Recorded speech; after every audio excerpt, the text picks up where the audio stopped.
So welcome to TSET. So మనము ప్రణాళికల్లో మిగతా ప్రణాళికలు ఏవైతే ఉన్నాయో సో 7th 5 year ప్లాన్ నుంచి సో ప్రణాళికలు అంటే కంప్లీట్ అయినంత వరకు 12th 5 year ప్లాన్, సో దాని తర్వాత ఏం జరిగింది అనేది మనం ఈ సెషన్లో డిస్కస్ చేయడం జరుగుతుంది. సో 7th 5 year ప్లాన్ అనేది 7th 5 year ప్లాన్ మనకు 1985 నుంచి 90 మధ్యలో 5 years కాలానికి సో 5 year ప్లానానికి మనము ఏర్పాటు చేసుకోవడం జరిగింది.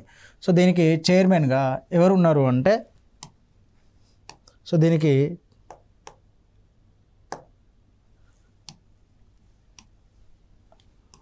దీనికి చైర్మన్గా రాజీవ్ గాంధీ గారు ఉన్నారు. ఉపాధ్యక్షుడుగా మన్మోహన్ సింగ్.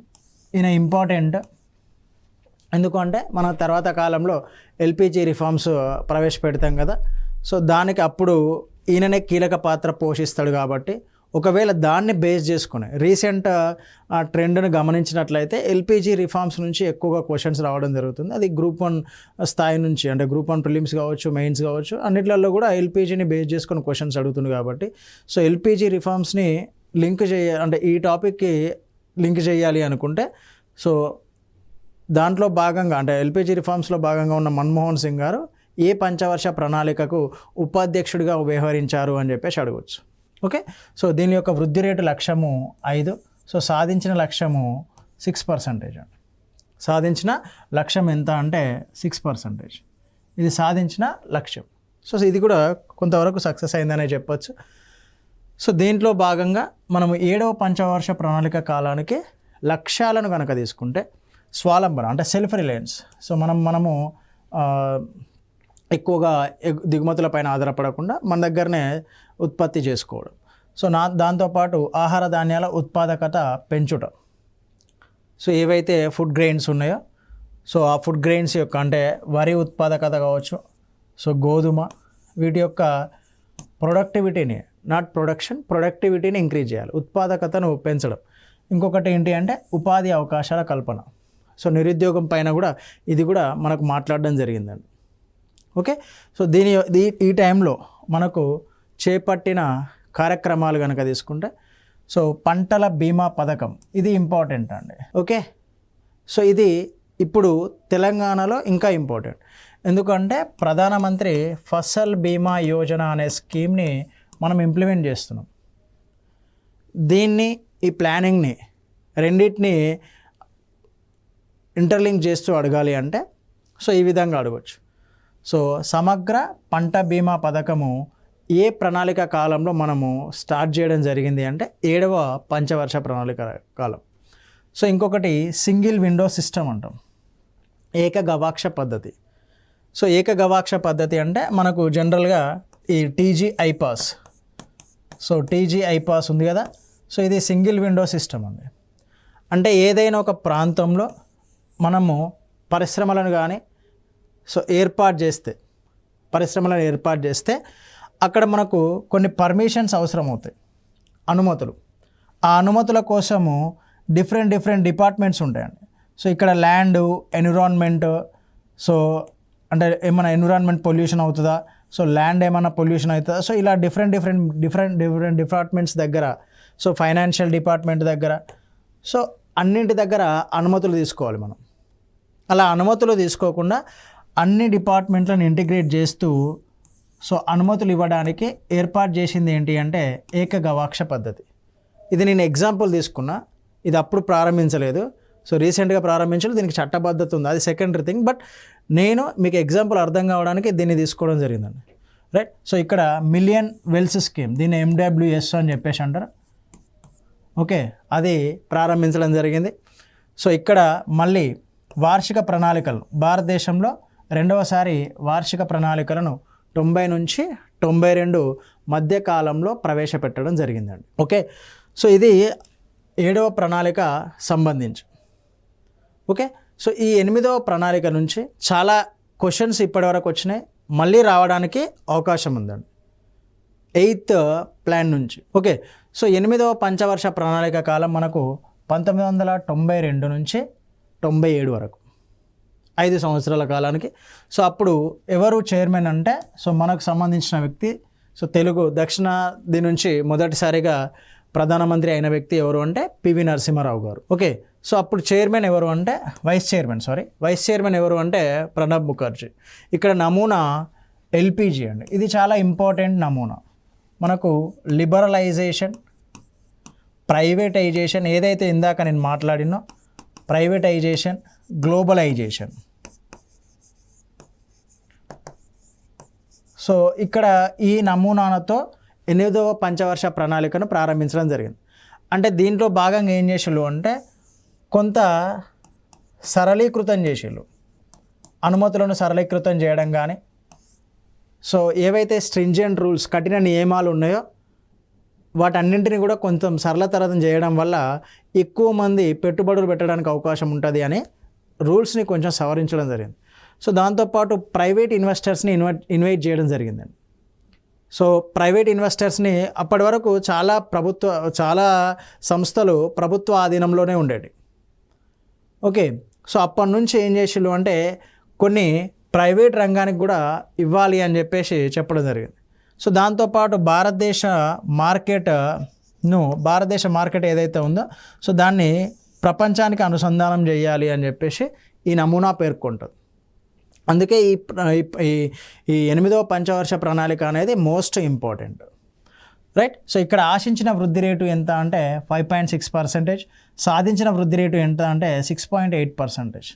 మీకు బ్లైండ్గా 8వ పంచవర్ష ప్రణాళిక ఫలితాలను సాధించిందా లేదా అని చెప్పేసి డౌట్ వద్దండి. ఎందుకంటే అప్పటికే మనం ప్రైవేట్ రంగాన్ని ఇన్వైట్ చేసినాం. సో ప్రపంచీకరణలో భాగంగా మన మార్కెట్ను, మన వస్తువులను ప్రపంచ వస్తువులతో పోటీ పడేటట్టు చేసినాం, దానికి అనుసంధానం చేసినాం, ఒక సప్లై చైన్ను ఏర్పాటు చేసినాం. కాబట్టి సో మనకు ఈ ప్రణాళిక అనేది సక్సెస్ఫుల్ ప్రణాళికగా పేర్కొంటాం, రైట్. సో దీంట్లో ఇది చాలా ఇంపార్టెంట్ అండి. మానవ వనరుల అభివృద్ధి అనేది మొదటిసారిగా ప్రాధాన్యత ఇవ్వడం జరిగింది. ఈ ప్రణాళిక కాలంలోనే మనకు ఈ హ్యూమన్ రిసోర్స్ డెవలప్మెంట్ అనే మినిస్ట్రీ దాన్ని ఏర్పాటు చేయడం కూడా జరిగింది. సో దాంట్లో విద్య, మిగతా కార్యక్రమాలు కూడా ఉంటాయి. సో ఈ మానవ వనరుల అభివృద్ధికి ప్రాధాన్యతనిచ్చిన ప్రణాళిక ఏది అని చెప్పేసి డైరెక్ట్గా క్వశ్చన్ అడగడానికి ఆస్కారం ఉంటుంది మనకి. 8వ పంచవర్ష ప్రణాళిక. ఓకే, సో దీని యొక్క లక్ష్యాలు ఏంటి అంటే 8వ పంచవర్ష ప్రణాళిక లక్ష్యాలు. ఓకే, సో త్రాగునీటి సదుపాయాల కల్పన. ఓకే, సో దాంతోపాటు శతాబ్ది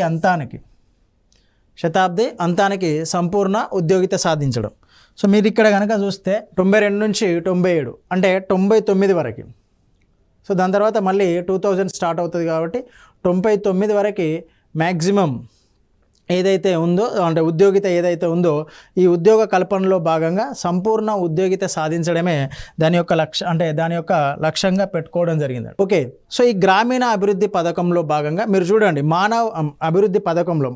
గ్రామీణ అభివృద్ధి పథకంలో భాగంగా member of parliament local area development scheme, దీన్ని ఎంపీ ల్యాడ్ స్కీమ్ అని చెప్పేసి అంటారు. దీన్ని ప్రవేశపెట్టడం జరిగింది, ఎంపీ ల్యాడ్ స్కీమ్ని. సో దాంతోపాటు మానవ వనరుల అభివృద్ధి చేయాలి అన్నాం కదా, అందుకోసమే డిస్ట్రిక్ట్ ప్రైమరీ ఎడ్యుకేషన్ ప్రోగ్రామ్ అనే దాన్ని ఇంట్రడ్యూస్ చేయడం జరిగిందండి. ఓకే, సో అప్పటి వరకు స్కూల్ డ్రాప్అవుట్స్ అనేవి ఎక్కువగా ఉన్నాయండి. స్కూల్ డ్రాప్అవుట్స్ అంటే స్కూల్కి రావాల్సిన పిల్లల సంఖ్య తగ్గుతూ వస్తుంది. సో ఈ స్కూల్ డ్రాప్అవుట్స్ అనేవి ఎక్కువగా ఉన్నాయి. ఈ స్కూల్ డ్రాప్అవుట్స్ను తగ్గించడానికి ఏం చేసింది, స్కూల్ డ్రాప్అవుట్స్ను పెంచాలి. స్కూల్ డ్రాప్అవుట్స్ను పెంచితే అది ఇండైరెక్ట్గా దేనికి అంటే సో మానవ వనరుల అభివృద్ధికి, హ్యూమన్ రిసోర్సెస్ డెవలప్మెంట్కి ఉపయోగపడుతుంది. ఓకే, అందుకోసమే ఈ మధ్యాహ్న భోజన పథకాన్ని, మిడ్ డే మీల్ స్కీమ్ని కూడా దీంట్లో భాగంగా తీసుకురావడం జరిగింది. ఈ 3 ప్రోగ్రామ్స్ చాలా ఇంపార్టెంట్. మానవ వనరుల అభివృద్ధి కోసము ఈ 2 ప్రోగ్రామ్స్, గ్రామీణ అభివృద్ధి పథకాల కోసము ఈ member of parliament local area development స్కీమ్స్ని తీసుకురావడం జరిగినది. సో ఇక్కడ 97 నుంచి 2000 వరకు కొంచెం కేంద్ర ప్రభుత్వంలో అస్థిరత అనేది ఉంటుంది. సో దాంట్లో భాగంగా ప్రణాళిక సంఘానికి చైర్మన్లు మారుతూ ఉంటారు. ఓకే, సో 2002 నుంచి మళ్ళీ కొన్ని రోజుల వరకు స్థిరత్వం అనేది వస్తుంది. సో దాని తర్వాత 2004 నుంచి మళ్ళీ గవర్నమెంట్ అనేది స్టేబుల్ గవర్నమెంట్ ఉంటుంది. కాబట్టి అప్పుడు ఒకరే ప్రణాళిక సంఘానికి చైర్మన్గా ఉండటం జరుగుతుంది. సో ఇక్కడ 9వ పంచవర్ష ప్రణాళిక కాలాన్ని కనుక తీసుకుంటే సో దీంట్లో 97 నుంచి 2002 అండి. దీంట్లో మనకు ఈ అధ్యక్షులు అనేది మారుతూ ఉంటారు. సో 96 నుంచి 97 వరకు దేవగౌడ గారు అధ్యక్షుడిగా ఉంటారు. 97 నుంచి 98 వరకు ఐకే గుజ్రాల్ గారు అధ్యక్షుడిగా ఉంటారు. 98 నుంచి వాజ్పేయి గారు అధ్యక్షుడిగా ఉండడం జరుగుతుంది, రైట్. సో ఈయన ఇంతకుముందు 96లో కూడా కొన్ని రోజులు అధ్యక్షుడిగా ఉంటారు, బట్ అది నెగ్లిజిబుల్. సో 98 నుంచి మాత్రము వాజ్పేయి గారు కంటిన్యూస్గా అధ్యక్షుడిగా ఉండడం జరుగుతుంది. సో ఈ 9వ పంచవర్ష ప్రణాళిక కాలంలో సో మనకు ఉపాధ్యక్షుడు ఎవరు అంటే మధు దండావతి, రైట్. సో ఉపాధ్యక్షుడు మధు దండావతి. ఇక్కడ ఈ 9వ పంచవర్ష ప్రణాళిక కాలానికి మనము ఎక్కువగా గుర్తుంచుకోవాల్సిన అంశం ఏంటి అంటే సమానత్వంతో కూడిన వృద్ధి, రైట్. ఈ సోషల్ జస్టిస్ అనేది మనము ఇంతకు ముందు నుంచి చూసుకుంటూ వస్తున్నాం, బట్ దానితో పాటు సమానత్వంతో కూడిన వృద్ధి, right. So equal development. So ఆశించిన వృద్ధి ఎంత అంటే 7%, సాధించిన వృద్ధి రేటు ఎంత అంటే 5.4%. సో దాని తర్వాత మనకు కొన్ని కారణాల వల్ల సో ఆ వృద్ధి రేటును తగ్గించిళ్ళు.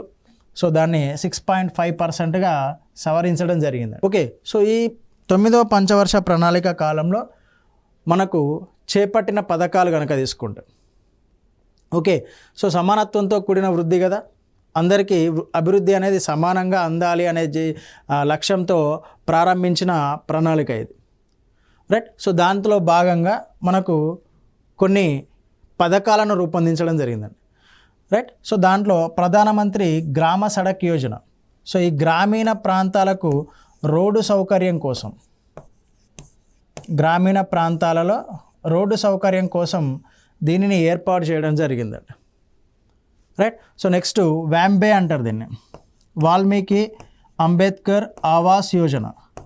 సో ఎవరైతే అణగారిన వర్గాలు ఉన్నారో వాళ్ళకి ఇంటి నిర్మాణం చేయడం కోసం, సో ఇప్పుడు ఏదైతే ప్రధానమంత్రి ఆవాస్ యోజన అని చెప్పేసి అనుకుంటున్నామో సో అలాంటి స్కీమ్ ఇది, వాల్మీకి అంబేద్కర్ ఆవాస్ యోజన, పేదలకు మనకు ఇల్లు నిర్మించి ఇవ్వడం. సో ఇక్కడ కిసాన్ క్రెడిట్ కార్డ్ని కూడా ప్రవేశపెట్టడం జరిగిందండి. ఓకే, సో వ్యవసాయాన్ని అభివృద్ధిలోకి తీసుకురావడానికి, వ్యవసాయంలో మనకు ప్రాబ్లంలో అంటే మనకు వ్యవసాయంలో ఉండే ప్రధానమైన సమస్యలు ఏంటి అంటే ఇన్పుట్స్. సో ఏవైతే మనము ఈ పెట్టుబడులు ఉంటాయో ఆ పెట్టుబడులు కష్టంగా ఉంటుంది, ఎందుకంటే చిన్న తరహా రైతులు ఎక్కువగా ఉండడం మూలంగా, మార్జినల్ స్మాల్ ఫార్మర్స్ ఎక్కువగా ఉండడం మూలంగా ఈ పెట్టుబడులు అనేది కష్టంగా ఉంటుంది. సో దాన్ని ఓవర్కమ్ చేయడానికి మనకు దేన్ని తీసుకొచ్చిళ్ళు అంటే కిసాన్ క్రెడిట్ కార్డ్ని ప్రవేశపెట్టారు. ఇది చాలా ఇంపార్టెంట్ అండి.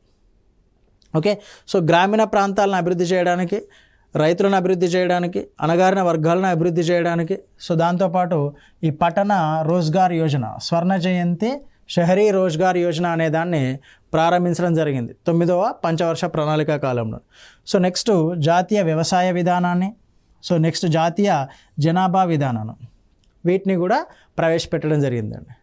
సో జనాభా విధానము, వ్యవసాయ విధానాన్ని కూడా ఎప్పుడు ప్రవేశపెట్టిల్లు అంటే సో 9వ పంచవర్ష ప్రణాళిక కాలంలోనే ప్రవేశపెట్టారు.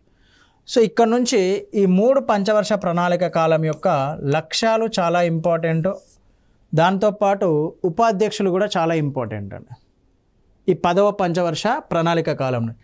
ఎందుకు అంటే మనకు లాస్ట్ టైం గ్రూప్ 1లో ఈ 10, 11, 12 ఏవైతే ప్రణాళికలు ఉన్నాయో సో వాటి యొక్క ఆబ్జెక్టివ్సే మనకు క్వశ్చన్స్గా అడగడం జరిగింది.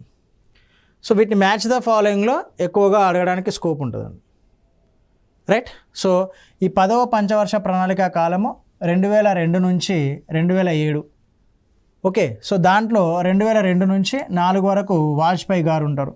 ఏది 98 నుంచి చెప్పినా కదా, సో వాజ్పేయి గారు అధ్యక్షుడిగా ఉంటారు. సో దాని తర్వాత 2004 నుంచి కంటిన్యూస్గా మనకు మన్మోహన్ సింగ్ గారే అధ్యక్షునిగా ఉంటారు. ఓకే, సో దీని యొక్క ఉపాధ్యక్షుడు కేసీ పంత్.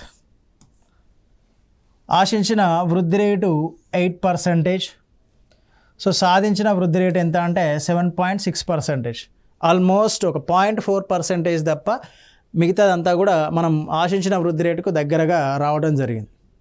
ఓకే, సో దీంట్లో ఈ 10వ పంచవర్ష ప్రణాళికలో దేనికి ప్రాధాన్యత ఇవ్వడం జరిగింది అంటే సో ఇక్కడ మొదటిసారిగా మనం ఏంటి అంటే ఈ రంగాల వారీగా అభివృద్ధి అనేది, రంగాల వారీగా అభివృద్ధి అనేది మనం చేసుకున్నామండి. సో 3 రంగాలు ఉంటాయి కదా. ఫస్ట్ ఏమో వ్యవసాయ రంగం, రైట్, తర్వాత పారిశ్రామిక రంగం, దాని తర్వాత సేవా రంగం. సో ఇలా రంగాల వారీగా అభివృద్ధికి లక్ష్యాలను పెట్టుకోవడం జరిగిందండి, వృద్ధి రేటు లక్ష్యాలను పెట్టుకోవడం జరిగింది. సో ఇక్కడ చూడండి, సమానత్వం, దాని యొక్క ప్రాధాన్యత ఇంపార్టెంట్ చాలా. సమానత్వం, సామాజిక న్యాయం, ఓకే, ఇవి 2 ఇంపార్టెంట్ అండి.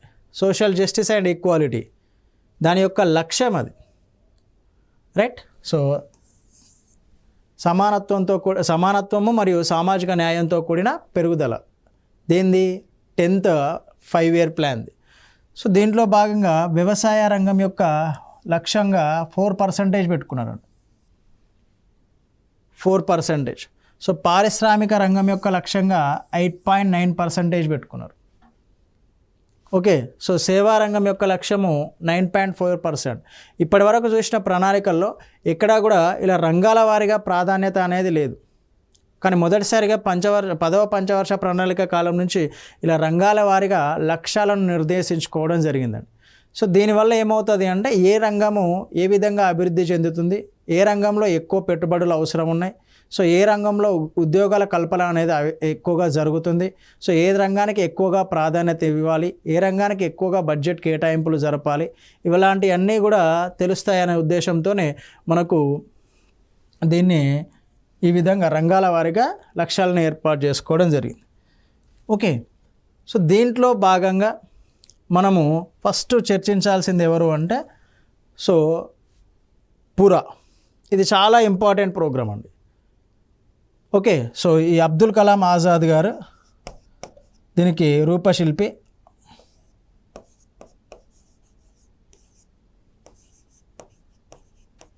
మౌలానా, సో మనకు సో ప్రెసిడెంట్గా చేసిళ్ళు కదండి. సో ఆయన రూపొందించిన పథకం ఇది. ఇక్కడ చూడండి, providing urban amenities in rural areas. ఏవైతే పట్టణాల్లో సౌకర్యాలు ఉంటాయో ఆ పట్టణ సౌకర్యాలను గ్రామీణ ప్రాంతాల్లో కల్పించడమే దీని యొక్క లక్ష్యం అండి. ఇది చాలాసార్లు దీని యొక్క ఫుల్ నేమ్ అడగడం జరిగిందండి, దీని యొక్క ఫుల్ నేమ్ చాలాసార్లు అడిగిండు, ఓకే. లేదు అంటే దీన్ని బేస్ చేసుకొని, దీని డెఫినేషన్ని బేస్ చేసుకొని అడుగుతాడు. సో గ్రామీణ ప్రాంతాల్లో పట్టణ సౌకర్యాలు కల్పించడానికి ఏర్పాటు చేసిన పథకం ఏది అని చెప్పేసి అడుగుతాడు.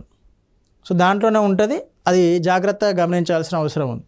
సో దాంతోపాటు ఇంకొకటి FRBM యాక్ట్ 2003ను కూడా ఈ టైంలో అమలు చేయడం జరిగింది. సో ఏదైతే మనం ఫిజికల్ రెస్పాన్సిబిలిటీ బడ్జెట్ మేనేజ్మెంటరీ యాక్ట్ అనుకుంటామో, బడ్జెటరీ మేనేజ్మెంట్ యాక్ట్, సో దాన్ని కూడా అమలు చేయడం జరిగిందండి. అంటే ఇది రెవెన్యూ లోటు, ద్రవ్య లోటు గురించి మాట్లాడుతుంది కదా. సో దాన్ని కూడా మనము ఈ టైంలోనే అమలు చేయడం జరిగింది. సో దీంతోపాటు ఇండియా విజన్ డాక్యుమెంట్, ఇది most important, okay. So India vision డాక్యుమెంట్ని మనము ఈ 5-year ప్లాన్ టైంలోనే విడుదల చేయడం జరిగిందండి. సో ఈ ఇండియా విజన్ డాక్యుమెంట్లో మనము ఏం చేసినాము అంటే 2020 నాటికి సాధించాల్సిన లక్ష్యాలను, సో ఇక్కడ మనం పెట్టుకున్నాం కదా. సో వ్యవసాయ రంగానికి, పారిశ్రామిక రంగానికి, సేవా రంగానికి ఇలా రంగాల వారిగా విభజించి సో దాంట్లో సాధించాల్సిన లక్ష్యాలను ఇండియా విజన్ డాక్యుమెంట్లో భాగంగా మనము గుర్తించడం జరిగింది, రైట్. సో ఆ డాక్యుమెంట్ పేరేంటి అంటే India vision 2020, Indian vision 2020. Clear sir. So ఇక్కడి వరకు దీంట్లో ఈ 5-year ప్లాన్లో చేపట్టిన కార్యక్రమాలు. సో దీంట్లో భాగంగా సో ఇంపార్టెంట్ ఏంటి అంటే ఒకటి జనని సురక్ష యోజన పథకం ఒకటి, సో దాంతోపాటు Jawaharlal Nehru national urban renewal mission ఒకటి, JNNURM అని చెప్పేసి అంటారు. మీకు హైదరాబాద్లో చూస్తే ఈ బస్సులు కూడా కనిపిస్తాయి, right. So urban renewal mission, so పట్టణ ప్రాంతాల్లో మనకు ఈ అభివృద్ధిని చేపట్టడానికి తీసుకొచ్చిన పథకం ఇది, రైట్. సో నెక్స్ట్ ఇది మోస్ట్ ఇంపార్టెంట్ అండి, ఎక్కువగా క్వశ్చన్ అడిగేదానికి స్కోప్ ఉన్న ఇది. సో జాతీయ గ్రామీణ ఉపాధి హామీ పథకం 2006 నుంచి అమలు చేసి చట్టం తీసుకొచ్చింది ఒక 1 year ముందు, ఓకే. సో దీన్నే మనం ఏమంటాము అంటే 100 రోజుల పని అని చెప్పేసి పిలుస్తాం, 100 days వర్క్ అంటాం కదా. ఈ తర్వాత కాలంలో దాని యొక్క పని దినాలు అనేవి పెరిగినాయి, పనికి దానికి కల్పించే వేతనాలు అనేవి పెరిగినాయి. బట్ దీన్ని ఎప్పుడు ఇంట్రడ్యూస్ చేసిళ్ళు అంటే 2006లో. ఓకే, సో మనకు ఆదేశిక సూత్రాల్లో ఉంటుంది పని కల్పించాలి అని చెప్పేసి. సో దాని ఆధారంగా ఒక చట్టబద్ధత కలిగిన పథకం ఇది. సో దాన్ని గ్రామీణ ఉపాధి హామీ పథకం అన్నా కూడా 100 days వర్క్ అన్నా కూడా ఒకటే అండి. సో దాన్ని కూడా మనకి ఈ ప్రణాళికలో భాగంగా తీసుకురావడం జరిగిందండి. ఓకే, సో దీంట్లో నుంచి అడిగేది ఫస్ట్ ఆబ్జెక్టివ్స్, దాని తర్వాత మనకు సేవా రంగం లక్ష్యాలు ఉన్నాయి కదా, అవి అడుగుతాడు. నెక్స్ట్ పూరా నుంచి కానీ జాతీయ గ్రామీణ ఉపాధి హామీ పథకం నుంచి కానీ క్వశ్చన్లు రావచ్చు. సో అంటే అవి ఎప్పుడు స్టార్ట్ చేసిళ్ళు, ఏ ప్రణాళిక కాలంలో స్టార్ట్ చేసిళ్ళు అని చెప్పేసి అడగడానికి ఉంటుంది. రైట్. సో నెక్స్ట్ 11వ పంచవర్ష ప్రణాళిక. సో 2007 నుంచి 2012 ప్రణాళిక సంఘ చైర్మన్గా మన్మోహన్ సింగ్, ఎందుకంటే అప్పుడు ఆయన ప్రధానమంత్రి కాబట్టి. సో ఉపాధ్యక్షుడు మాంటెక్ సింగ్ అహ్లూవాలియా. సో లక్ష్యం ఏంటి అంటే ఇది చాలా ఇంపార్టెంట్ అండి, ఇంగ్లీష్లో గుర్తుపెట్టుకోవడానికి ట్రై చేయండి. సో ఫాస్టర్, సత్వర ప్రగతి, తొందరగా అభివృద్ధి చెందాలి. సో అభివృద్ధి అనేది అందరికీ అందాలి. రైట్. సో అందరికీ అభివృద్ధి అనేది ఇంపార్టెంట్. సో పేదవారికి, మహిళలకు, సో ఎవరైతే వల్నరబుల్ గ్రూప్స్ ఉన్నాయో వాళ్ళందరికీ కూడా అభివృద్ధి అనేది అందాలి. ఏ విధంగా? ఫాస్ట్గా. ఇది ఇంపార్టెంట్ ఇక్కడ. సో 11th 5-year ప్లాన్ యొక్క ఈ లక్ష్యము అనేది చాలాసార్లు ఎగ్జామ్లో అడిగిండు. ఫాస్టర్ అండ్ ఇంక్లూజివ్ గ్రోత్ అని చెప్పి. సో అభివృద్ధి అన్ని వర్గాలకు సమానంగా అందడమే లక్ష్యంగా 11వ పంచవర్ష ప్రణాళికను రూపొందించడం జరిగింది.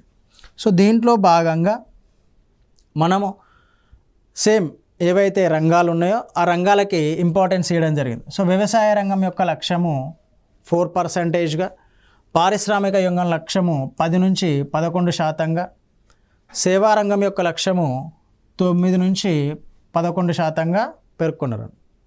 ఆ మధ్యలో సాధించాలి అని చెప్పేసి. సో ఈ 3 రంగాలను కలిపి యావరేజ్గా దాని యొక్క లక్ష్యంగా 9 to 11% తీసుకున్నాం. సో ఇక్కడ సాధించింది ఎంత అంటే 8%, ఆల్మోస్ట్ దగ్గరగా రావడం జరిగిందండి. ఎందుకంటే దాని లక్ష్యాన్ని ఫాస్టర్ గ్రోత్ కాబట్టి. So almost 11th 5-year plan అనేది మనం అంటే వృద్ధి రేటు ఎంతైతే అనుకున్నామో ఆ లక్ష్యానికి దగ్గరగా రావడం జరిగింది. సో దీంట్లో ఈ లక్ష్యాలను సాధించడానికి 7th 5-year ప్లాన్లో చేపట్టిన పథకాలు ఏంటి అని కనుక చూస్తే, కార్యక్రమాలు ఏంటి అంటే జాతీయ ఆహార భద్రత మిషన్. రైట్. సో జాతీయ ఆహార భద్రత మిషన్ దాని యొక్క లక్ష్యాలను ఏదైతే ఆబ్జెక్టివ్స్ ఉన్నాయో సో దాని యొక్క లక్ష్యాలు సమ్మిళిత వృద్ధి. ఓకే, అందరికీ ఈ వృద్ధి యొక్క ఫలితాలు అందాలనే ఉద్దేశంతోనే మనకు ఈ చట్టాన్ని తీసుకురావడం జరిగింది. ఆహార భద్రత మిషన్ని తీసుకురావడం జరిగిందండి. సో దాంతోపాటు రాష్ట్రీయ కృషి వికాస్ యోజనని 11వ ప్రణాళిక కాలంలోనే మనము రూపొందించడం జరిగింది. Right. So last 5-year plan so 2012 నుంచి 2017 వరకు యాక్చువల్గా మధ్యలోనే ఆగిపోతుంది, కానీ ఇంపార్టెంట్ 5-year ప్లాన్ ఇది. ఎందుకు ఇంపార్టెంట్ అంటే దీని యొక్క ప్రాధాన్యత ఇంపార్టెంట్. సో ఇక్కడ సత్వరమైన వృద్ధితో పాటు సమ్మిళితమైన వృద్ధి. సో దాన్ని ఏం చేయాలి అంటే కంటిన్యూ చేయాలి. అంటే ఈ 5-year ప్లాన్లో సపోజ్ 2007 నుంచి 12 వరకు మనకు గ్రోత్ రేట్ అనేది సపోజ్ 8% ఉందనుకోండి. సో నెక్స్ట్ 2012లో మళ్ళీ తగ్గి 7%కి వచ్చింది అనుకోండి. ఇది 8%, సో 7%కి వచ్చింది. ఈ ప్రగతి ఇది అభివృద్ధి చెందినట్టు కాదండి. అభివృద్ధి అనేది ఏ విధంగా ఉండాలి అంటే 2012లో 9% ఉండాలి, 2013లో మళ్ళీ 13%, 15%. సో ఈ విధంగా పెరుగుతూ ఉండాలి. ఫాస్టర్ గ్రోత్, సత్వరమైన అభివృద్ధి ఉన్నప్పటికీ అది సస్టైన్ అవుతూ ఉండాలి, పెరుగుతూ ఉండాలి. రైట్. సో దాన్ని కంటిన్యూ చేయాలి అనే లక్ష్యంతోనే 12వ పంచవర్ష ప్రణాళికను ఏర్పాటు చేయడం జరిగిందండి. ఫాస్టర్ ఇంక్లూజివ్ గ్రోత్, కాకపోతే దాన్ని కొనసాగించాలి, అభివృద్ధిని కొనసాగించాలి లక్ష్యంగా 12వ పంచవర్ష ప్రణాళిక కాలాన్ని ఏర్పాటు చేశారు. ఓకే. సో దీని యొక్క లక్ష్యాలు: వ్యవసాయ రంగం యొక్క లక్ష్యము 4%, పారిశ్రామిక రంగం యొక్క లక్ష్యము 9.6%, సేవా రంగం యొక్క లక్ష్యము 10%. సో వృద్ధి రేటు, సాధించిన వృద్ధి రేటు తక్కువ సాధించిందండి 12th 5-year plan. So success సాధించలేదు. 9 లక్ష్యంగా పెట్టుకున్న 6% మాత్రమే సాధించింది. సో దానికి గల కారణాలు డిఫరెంట్గా ఉంటాయి. సో మధ్యలోనే ఆపేయడం కూడా one of the reason. Okay, so దీని తర్వాత మనకు వచ్చింది ఏంటి అంటే, సో దీంట్లో భాగంగా చేపట్టింది జాతీయ ఆరోగ్య మిషన్. సో స్వచ్ఛ భారత్ అభియాన్, ఇది ఇంపార్టెంట్ అండి, ఇది మోస్ట్ ఇంపార్టెంట్ బిట్. సో దాని తర్వాత ఆర్థిక వృద్ధిని సాధించడానికి, అందరినీ ఆర్థిక వృద్ధిలో భాగంగా చేయడానికి ప్రధానమంత్రి జన్ధన్ యోజనని తీసుకురావడం జరిగింది. సో ఇక్కడ ఈ లింగ నిష్పత్తిని పెంచడానికి ఇది ఉపయోగపడుతుంది అని చెప్పేసి బేటీ బచావో బేటీ పడావో కార్యక్రమాన్ని తీసుకురావడం జరిగింది. సో దాంతోపాటు స్టార్టప్ ఇండియా, స్టాండప్ ఇండియా, భారతదేశంలో పారిశ్రామిక రంగాన్ని ప్రోత్సహించడానికి ఈ 2 స్కీమ్లను తీసుకురావడం జరిగింది. సో పంటలను, రైతును ప్రోత్సహించడానికి ప్రధానమంత్రి ఫసల్ బీమా యోజనను తీసుకురావడం జరిగింది. సో ఇవి 12వ పంచవర్ష ప్రణాళిక కాలంలో మనము చేపట్టిన కార్యక్రమాలు. సో దీని తర్వాత మనం తీసుకొచ్చింది ఏంటి అంటే నీతి ఆయోగ్ అండి, national institution for transforming India. ఇది ఏర్పడిన తర్వాత ఈ డెఫినేషన్ కొన్ని ఎక్కువసార్లు అడిగిన డెఫినేషన్ ఇది, రైట్. సో దీన్ని ఎప్పుడు ఏర్పాటు చేసిళ్ళు అంటే మనకు 2012 నుంచి 17 వరకు 12th 5-year ప్లాన్ కదా. సో దానికంటే ముందే అంటే 2015లోనే దాన్ని ఆపేసి 5-year ప్లాన్ ఆపేసి 2015 జనవరి 1న ఏర్పాటు చేసిళ్ళు. సో ప్లానింగ్ కమిషన్కు ఉండే అన్ని లక్షణాలు దీనికి ఉంటాయి. ఓకే, సో ఇది కోఆపరేటివ్ ఫెడరలిజం అండి, నాట్ కాంపిటేటివ్ ఫెడరలిజం. కోఆపరేటివ్ ఫెడరలిజంలో భాగంగా దీన్ని ఏర్పాటు చేయడం జరిగింది. సో దీనికి అధ్యక్షుడు ఎవరు ఉంటారు అంటే ప్రధానమంత్రి ఉంటాడు. సో దానికి ఉపాధ్యక్షుడిగా ప్రధానమంత్రిచే నియమించబడిన వ్యక్తి ఉంటాడు. దీని యొక్క కంపోజిషన్ చూసినట్టయితే సో పూర్తి కాలపు సభ్యులు కొందరు ఉంటారు. ఈ కంపోజిషన్ చాలా ఇంపార్టెంట్, ఎగ్జామ్ పాయింట్ ఆఫ్ వ్యూలో ఇదే అడుగుతాడు. సో స్వల్పకాలపు సభ్యులు ఉంటారు. సో దాంతోపాటు కొందరిని మంత్రి మండలి నుంచి 4గురిని ఎంపిక చేయడం జరుగుతుంది. సో ఇక్కడ సీఈఓగా ప్రధానమంత్రిచే నియమించబడిన వ్యక్తి కూడా దీంట్లో భాగంగా ఉంటాడు, రైట్. సో ఇక్కడ నెక్స్ట్ ప్రత్యేక ఆహ్వానితులుగా కేంద్ర మంత్రి మండలి నుంచి కొందరు సభ్యులు, ఆర్థిక మంత్రి ఎట్లాగూ ఉంటాడు. సో ఆర్థిక మంత్రి కాకుండా కొందరు మంత్రులను దీంట్లో ప్రత్యేక ఆహ్వానితులుగా పిలవడం జరుగుతుంది. సో ఇప్పుడు ప్రస్తుతం చైర్పర్సన్ ఎవరు అంటే Narendra Modi. Current affairs bit పరంగా దీన్ని అడగడానికి అవకాశం ఉంటుంది. ఉపాధ్యక్షుడు సుమన్ కే బెర్రీ. సో కార్యనిర్వాహక అధికారి చీఫ్ ఎగ్జిక్యూటివ్ ఆఫీసర్ ఎవరంటే బీవీఆర్ సుబ్రహ్మణ్యం. సో నీతి ఆయోగ్కు సంబంధించి ఇవి కరెంట్ అఫైర్స్ బిట్లు, చాలా ఇంపార్టెంట్ అండి. కంపోజిషన్ ప్లస్ ఈ అధ్యక్ష ఉపాధ్యక్ష పదవులు, రైట్. సో దీనికి ఒక పాలక మండలి ఉంటుంది, అదే నిర్ణయాలు తీసుకుంటుంది. సో దాన్ని ఎప్పుడు ఏర్పాటు చేసిళ్ళు అంటే ఫిబ్రవరిలో ఏర్పాటు చేయడం జరిగింది. సో రీసెంట్గా దానికి సంబంధించిన సమావేశం కూడా జరిగిందండి. సో ఏ థీమ్తో జరిగింది ఈ 2024లో అంటే వికసిత్ భారత్, భారతదేశము వికసిత్ భారత్ @2047, 2047 కల్లా అభివృద్ధి చెందిన దేశంగా నిలవాలనే లక్ష్యంతో ఈ థీమ్తో పాలక మండలి యొక్క సమావేశం నిర్వహించడం జరిగింది. సో ఇది 3 డాక్యుమెంట్లను రూపొందిస్తుంది. ఒకటేమో 15 సంవత్సరాలకి దాన్ని విజన్ ప్లాన్ అని చెప్పేసి పిలుస్తారు. ఒకటేమో 3 సంవత్సరాలకి ఎజెండా అని చెప్పేసి అంటారు. నెక్స్ట్ 7 ఇయర్స్కి. ఇది చాలా ఇంపార్టెంట్. నీతి ఆయోగ్కి సంబంధించి ఇక్కడ క్వశ్చన్ అడిగితే ఎన్ని రకాల డాక్యుమెంట్స్ని రూపొందిస్తుంది అని చెప్పేసి అంటాడు. 3 రకాల డాక్యుమెంట్స్ని క్రింది వాన్లో లేని అంటే ఆ సంవత్సరాలు అడగచ్చు అండి. 15 ఉంటుంది, 3 ఉంటుంది, 7 సంవత్సరాలు ఉంటుంది. ఈ 3, 15, 7, 3 ఇవి చాలా ఇంపార్టెంట్. దీనికి సంబంధించిన డాక్యుమెంట్లను అది రూపొందించడం జరుగుతుంది, రైట్. సో దీని తర్వాత కనుక తీసుకుంటే మనకు 2018లో సో అప్పటి వరకు మనకు ఒక డాక్యుమెంట్ని నీతి ఆయోగ్ రూపొందించడం జరిగింది. అదేంటి అంటే స్ట్రాటజీస్ ఫర్ న్యూ ఇండియా @75 అని చెప్పేసి. ఓకే, సో మనము అంటే స్వాతంత్ర అనంతరం 75 సంవత్సరాల తర్వాత భారతదేశం ఏ విధంగా ఉండాలి అనే దాంతోనే స్ట్రాటజీస్ ఫర్ న్యూ ఇండియా @75 అనే లక్ష్యంతోనే దీన్ని రూపొందించడం జరిగిందండి. సో దీంట్లో భాగంగా 2022-23 నాటికి మనము ఆవిష్కరణ, ఇవి ఇంపార్టెంట్, టెక్నాలజీ, ఎంటర్ప్రైజెస్, రైట్, సమర్థవంతమైన నిర్వహణను. సో ఇది చాలా చాలా ఇంపార్టెంట్ అండి. దానిలో భాగంగా స్ట్రాటజీస్ ఫర్ న్యూ ఇండియాలో భాగంగా ఆవిష్కరణ, టెక్నాలజీ, ఎంటర్ప్రైజెస్ను ప్రోత్సహించడానికి ఒక కార్యక్రమాలను కూడా చేపట్టాలి అని చెప్పేసి నీతి ఆయోగ్ తీసుకురావడం జరిగింది. సో నీతి ఆయోగ్ యొక్క ఫ్లాగ్షిప్ పథకం ఏంటి అంటే ఖచ్చితంగా అమలు చేస్తుంది అని చెప్పేసి చెప్పే పథకం ఏది అంటే అటల్ ఇన్నోవేషన్ మిషన్ అండి. ఇది చాలా ఇంపార్టెంట్. ఇది ఎవరిది అంటే నీతి ఆయోగ్ది. సో దీన్ని ప్రారంభించు. దీంట్లో భాగంగా ఏం చేసిళ్ళు అంటే మనకు కొన్ని 17 ఫోకస్ ఏరియాస్, ఇక్కడ నుంచి క్వశ్చన్ రావడానికి అవకాశం ఉంటుంది. ఎన్ని ఏరియాలపైన, ఎన్ని అంశాలపైన నీతి ఆయోగ్ స్ట్రాటజీ ఫర్ 75 అనేది ఫోకస్ చేసింది అంటే 17 ఏరియాస్ పైన. ఓకే, సో ఈ మిషన్లో భాగంగా, ఈ అటల్ ఇన్నోవేషన్ మిషన్లో భాగంగా అటల్ టింకరింగ్ ల్యాబ్స్ని ఏర్పాటు చేయడం జరిగింది. సో ఈ అటల్ టింకరింగ్ ల్యాబ్స్ యొక్క ముఖ్య ఉద్దేశం ఏంటి అంటే 1 మిలియన్ విద్యార్థులు ఎవరైతే ఉన్నారో సో వాళ్ళని ఇన్నోవేటర్, సో వాళ్ళలో ఉన్న ఆలోచనలను బయటకు తీసుకొచ్చి వాళ్ళకు ఒక ఉపాధి అవకాశాలు కల్పించడం కానీ, లేకపోతే వాళ్ళని ఈ భారతదేశ అభివృద్ధిలో భాగంగా చేయడానికి కానీ దీన్ని తీసుకురావడం జరిగింది. సో ఇక్కడ మనకి ఈ 17 ఫ్లాగ్షిప్ కార్యక్రమం 17 ఫోకస్ ఏరియాలు అనుకున్నాం కదా. సో అది దేంట్లో భాగంగా అంటే మనకి అటల్ ఇన్నోవేషన్లో భాగంగా, నాట్ strategies for new India, Atal ఇన్నోవేషన్లో భాగంగా ఆ 17 ఫోకస్ ఏరియాలపైన నీతి ఆయోగ్ అనేది దృష్టి పెట్టడం జరిగింది. రైట్, సో ఇది మనకు ప్రణాళికలకు సంబంధించిన పూర్తి సమాచారం. సో ఏ విధంగా క్వశ్చన్స్ వస్తాయి అనేది కూడా మనం డిస్కస్ చేయడం జరిగిందండి. So thank you.